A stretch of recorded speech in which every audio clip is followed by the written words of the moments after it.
Mon petit frère, tonton Marcel, il a suivi l'émission de FIF sur l'affaire de l'appel avec Rof. Il a interviewé Rof. Il a interviewé Bob. Mais il ne m'a pas appelé, il n'a pas cherché à m'interviewer. Donc selon la loi française, il a fait de la diffamation. Il a voulu avoir des informations et réaviver quelque chose pour faire du buzz, certainement à Rof. Et il m'a pris comme un petit, sur qui il peut se permettre de me taper dessus comme ça, en disant que moi, Joe Dalton, j'ai donné ma parole à Rof, je n'ai pas respecté ma parole. Donc je suis une petite pute. Ouais, je veux pas que ça apparaisse dedans et tout. Et donc Joe Dalton lui a dit, je mettrai pas la vidéo dedans, vas-y on l'enlève. C'est bon, t'inquiète pas. Il n'a pas tenu sa parole. Je voulais juste dire à ce petit frère, c'est que dans tous les clashs là, ça a arrangé plus le business, son business à lui, comme ça va peut-être l'arranger là, son interview. Ça a arrangé certainement le business de Rof. Toute cette mise en scène là, parce que j'appelle ça des mises en scène. Et ça a fait avancer peut-être le rap, même si c'était du dur. Donc c'était nécessaire. J'ai participé à ça, c'est nécessaire. J'ai empêché qu'il y ait un bain de sang à Paris. C'est-à-dire que si on relate les faits, j'ai empêché. Donc, l'affaire de dire que j'ai été voir Rof, qui est plus jeune que moi, j'ai aucune raison, j'ai aucun sentiment, aucune émotion à craindre un frère, même si c'est le chef d'une mafia. Surtout quand il est plus jeune que moi. Sachez que moi, je suis africain. Je suis né en Afrique, dans la savane. J'ai été initié et je suis le petit-fils des chefs guerriers, par coutumasse. Je ne suis pas un petit joueur qui vient comme ça, qui atterrit de nulle part et qui s'invente une vie de guerrier. Je ne crains personne. Aucune mafia, aucun clan de voyoutisme. Je ne suis pas dans leurs critères, je ne suis pas dans leur circuit. Je fais partie des tribus. J'ai intégré les gangs. Les gangs pour moi, c'est synonyme de tribu en Occident. D'accord? Pour défendre ma communauté et pour combattre l'injustice. Je suis dans une lutte idéologique. Il faut remettre les choses dans le contexte. Avant que tous ces artistes dont on cite les noms et qui font les clashs, que ça soit Rof, j'ai pas tant de blaguer, je leur donne même pas l'heure. Booba, Fils de pute, leur synthèse m'en bat les couilles. Qui ont marqué l'histoire du hip-hop français avant qu'ils se permettent d'être sur les grandes scènes. J'ai participé à l'émancipation culturelle de cette peuple, de cette communauté, de cette population. Aux États-Unis, je n'ai pas le même statut qu'ici. Ici, c'est une bande d'ingratitude, d'ingrats. Aux États-Unis, je suis un philosophe urbain reconnu pour les droits, les combats de droits civiques. Je fais des meetings dans les universités de Détroit, etc. avec des anciens Black Panthers, avec des professeurs de l'université, avec des grands philosophes. Donc, on n'est pas dans la même cour. D'accord? On n'est pas dans la même cour. Il y en a, c'est des cas sociaux, parce qu'ils ont un certain vécu dans les ghettos, et ils sont révoltés contre le système. Il y en a, c'est le combat, c'est des combattants pour faire avancer les choses. C'est des leaders, chips. C'est des gens qui ont mené plus de 1000 personnes dans le combat, dans la lutte. C'est des gens qui ont mis des logistiques, des stratégies en place pour faire vaciller le pouvoir dans la rue. Parce que là, c'est dans la rue que les manifestations se font. Vous voyez bien, les grèves et tout ça, c'est dans la rue que les manifestations se font. Pour faire changer les choses.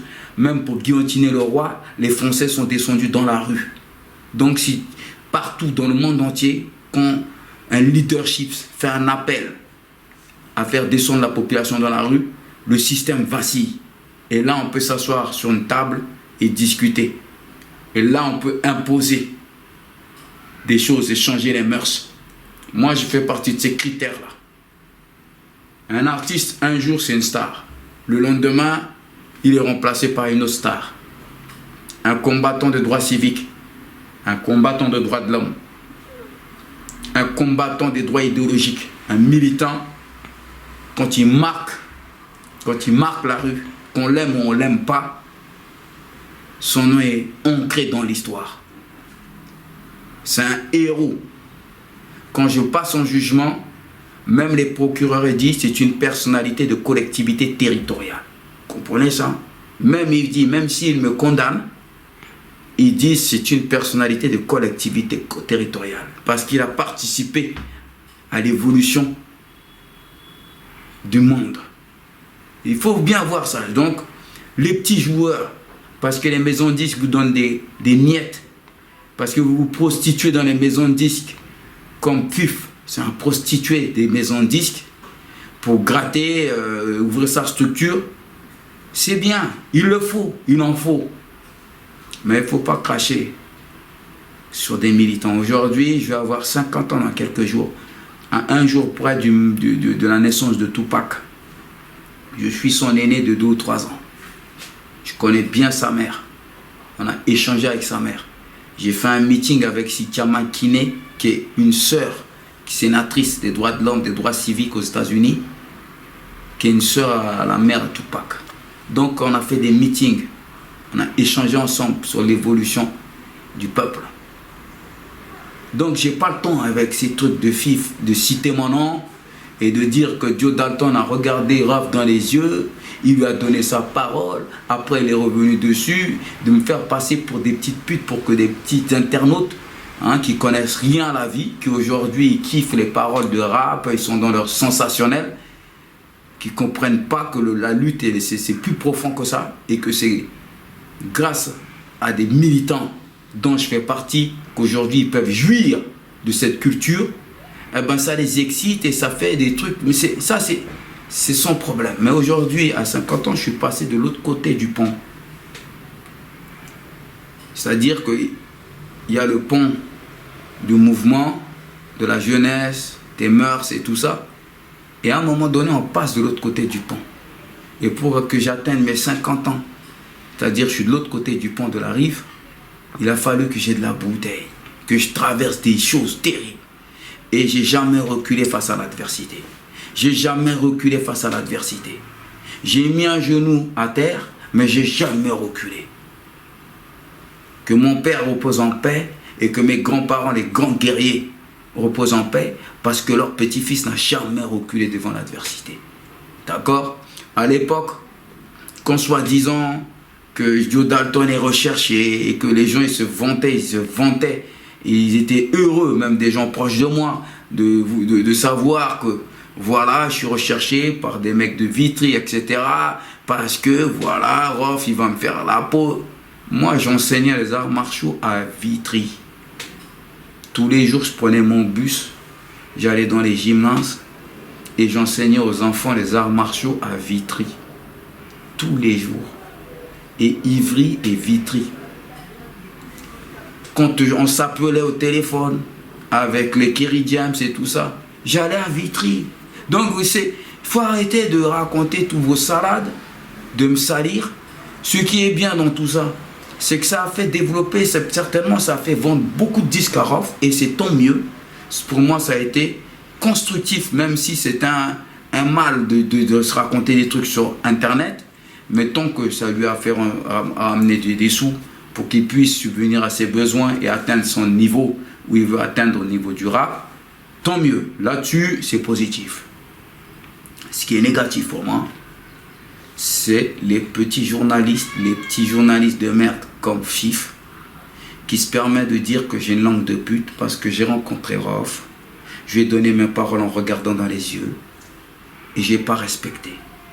Bob, il a été très gentil parce que tu es son gars, tu es son petit, tu as évolué dans son émission. L'émission de Bob, c'est moi en tout honneur et avec beaucoup de plaisir.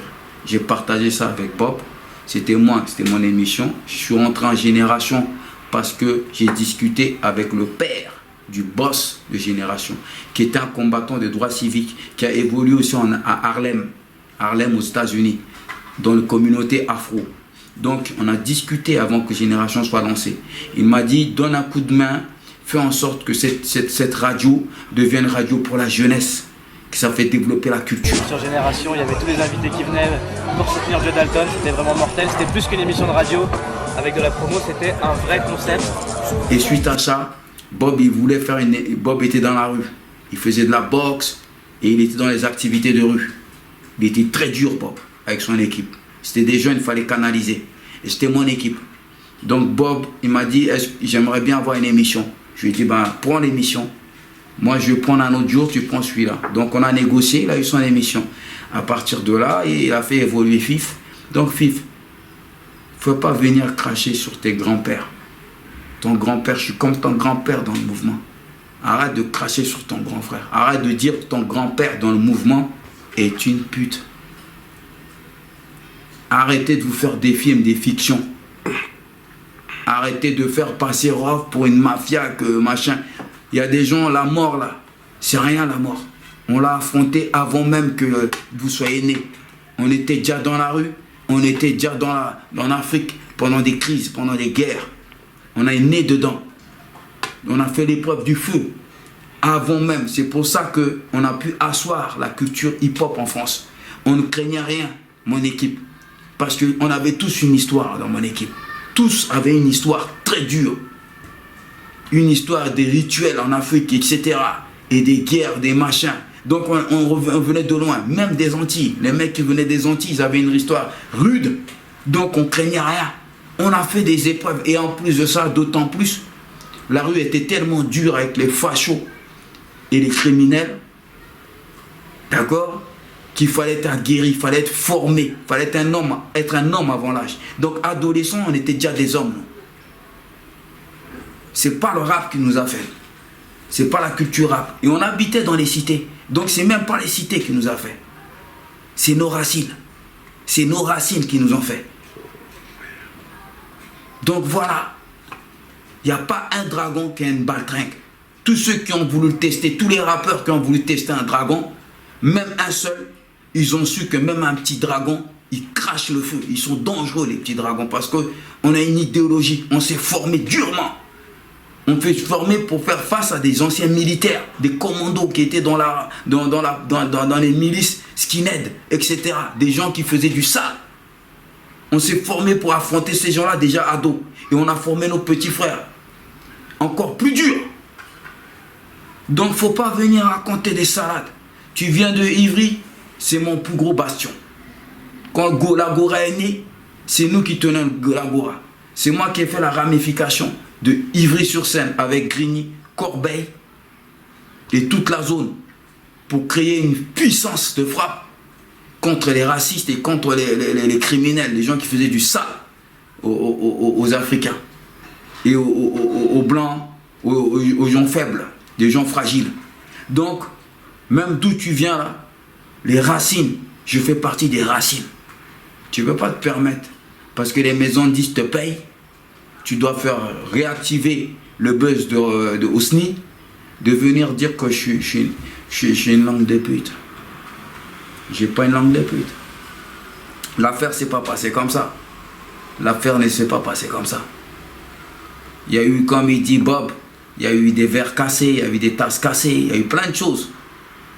Il y a eu des rendez-vous avec des gars de la rue, des durs, pour en finir avec un groupe d'artistes. J'ai bloqué ça. J'ai bloqué ça. C'était pas des enfants de cœur qui faisaient les rendez-vous. C'est des gens qui ont affronté déjà toutes les cités. Hein. C'est pas une question de je vais ramener une mafia dans une cité. C'est des aguerris. Et on s'était déjà préparé à ces genres de choses. Des espèces de mafias des cités qui étaient là pour essayer de mater et maquer la culture et tout ça, ou de maquer les gens. Nous, on s'était déjà aguerris. Hein. C'est pour ça que nous, notre nom, il reste. Hein. On était déjà aguerris à ça. On avait déjà fait une coalition avec même nos anciens ennemis contre ça. C'est-à-dire qu'à l'époque, les histoires qui pouvaient se passer entre les gangs,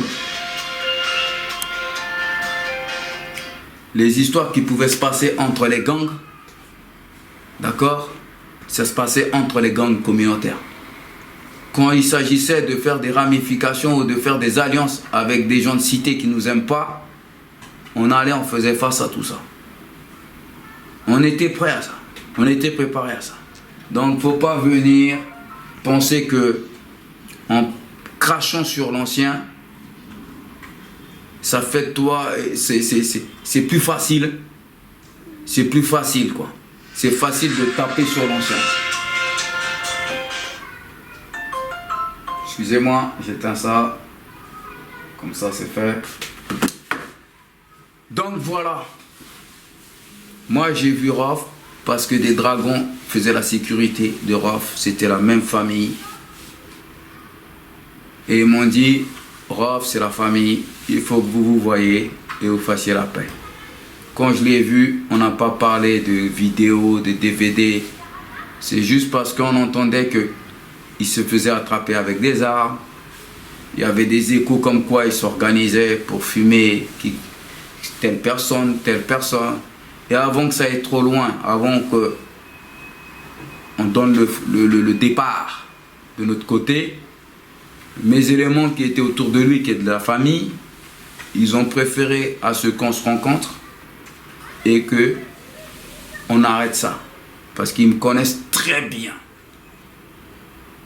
Moi, je crains personne. Je marche pratiquement seul. De temps en temps avec 2 ou 3 éléments. Mais j'ai formé plus de 1000 soldats. J'ai anticipé tout. J'ai tout anticipé. Je peux en parler aujourd'hui. Je vais avoir 50 ans, je suis de l'autre côté du pont. C'est fini, j'ai plus rien à perdre. Ce que je devais faire dans ma vie, je l'ai fait en toute dignité, en tout honneur. Je suis debout, j'ai mes coronesses, j'ai fait mes enfants, je suis grand-père. Je crains rien. C'est fini. Qu'est-ce qu'on va me faire de plus? C'est avant qu'on aurait pu me faire un truc, ça m'aurait touché dans mon âme. Mais aujourd'hui, c'est fini. J'ai mon fils, il est grand, c'est un guerrier de ouf. J'ai d'autres fistons, j'ai d'autres neveux, c'est des tueurs à gages. C'est moi qui les canalise. Les mamans, elles m'appellent tout le temps, les tantes, pour que je les canalise. Parce qu'ils veulent faire plus dur, plus fort, plus puissant que leur père, leur tonton. Je suis obligé de les maîtriser. Comprenez ce que...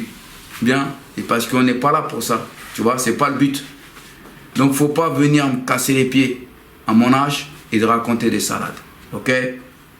J'ai vu Rof. J'ai dit, il se passera rien. Mais on n'a pas parlé de DVD, de machin ou de trucs qui va sortir. C'est faux. J'ai même pas discuté pratiquement avec lui. On s'est posé, on a trinqué ensemble. J'ai dit, il se passera rien, etc. Après qu'il y ait eu des casques avec Bob, comme il expliquait, des verres cassés, des trucs, les gens qui étaient avec Rof, dedans il y avait des dragons. Ils m'ont appelé. Ils ont su que Bob était un dragon. Ils m'ont dit, mais on ne savait pas que Bob était un dragon. J'ai dit, mais vous savez très bien qu'on est nombreux. On est dans toutes les activités. On est dans toutes les activités.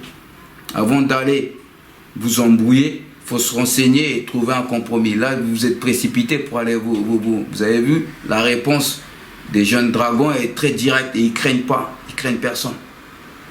Ils craignent personne. Ils ont été formés pour ça et vous le saviez bien. Tu le sais très bien, je lui ai dit aux dragons. Donc des dragons, des anciens dragons, comme Parigo, ils m'ont appelé, ils m'ont dit calme le jeu. Des félins, ils m'ont dit Joe, il faut calmer les jeunes, calme tout ça, c'est la même famille. Ceux qui ont déboulé à la génération, ils ne savaient pas. Il faut maîtriser ça. J'ai canalisé le truc, j'ai bloqué. Parce que je ne suis pas pour qu'il y ait une crise, surtout que c'est la même famille. Voilà ce qui s'est passé. Mais il n'y a pas une discussion de je ne sais pas quoi. Ok, tu as voulu me salir. Bob, il a voulu rattraper le coup dans l'interview. Il a dit non, le truc était déjà passé à la partie à la presse, etc. Parce que Bob, il a vu que tu as mal parlé, tu m'as fait passer pour une pute. Il a pris sur lui, il a voulu arranger ça. Donc je lui dis à Bob, merci beaucoup petit frère. Tu vois, tu es un grand monsieur, mais tu restes un petit frère dans la hiérarchie de l'Afrique. Mais j'ai pas besoin que tu arranges le coup pour le petit fif. Je suis grand-père aujourd'hui, il faut pas qu'il vienne m'emmerder. Je pense pas mon petit-fils, mes petits-fils, ils vont être contents de voir que les gens ils font passer leur grand-père pour une putain. D'accord? Donc le fif, reprends-toi, soit tu enlèves ta diffamation là, parce que je l'encaisse pas. Je te l'ai déjà dit. Ce que je dois encaisser, j'ai déjà encaissé. Là, je vais avoir 50 ans. J'encaisse plus comme manque de respect. J'ai trop fait à mon niveau. À mon petit niveau, de ma petite taille, j'ai fait trop. Sans argent, sans acheter qui que ce soit. J'ai pas acheté une équipe. J'ai pas été baisser mon froc. J'ai signé avec les gros majors, même avec les gros noms des États-Unis, avant même que tous ces gens-là aujourd'hui, ils font du rap. J'ai jamais baissé mon froc. Donc c'est pas aujourd'hui que je vais accepter que pour redonner du buzz à Osni, parce que tu as pris peut-être un billet par la maison de disques ou par les trucs, qu'il faut me cracher dessus. À mon âge, je n'accepte plus ça. Faut que tu le saches. Faut que tu le saches. Faut que tu le saches que moi, j'ai rien à perdre. J'ai déjà tout gagné dans ma vie. Tous mes combats, j'ai gagné déjà. Que ça soit sur l'aire de combat, que ça soit dans la street, que ça soit dans ma vie de famille, je suis déjà grand-père. Donc j'ai rien à perdre aujourd'hui. Je ne supporte plus qu'on manque de respect. Celui qui manque de respect, le vent va passer. C'est clair et net. Voilà ce que j'ai à dire.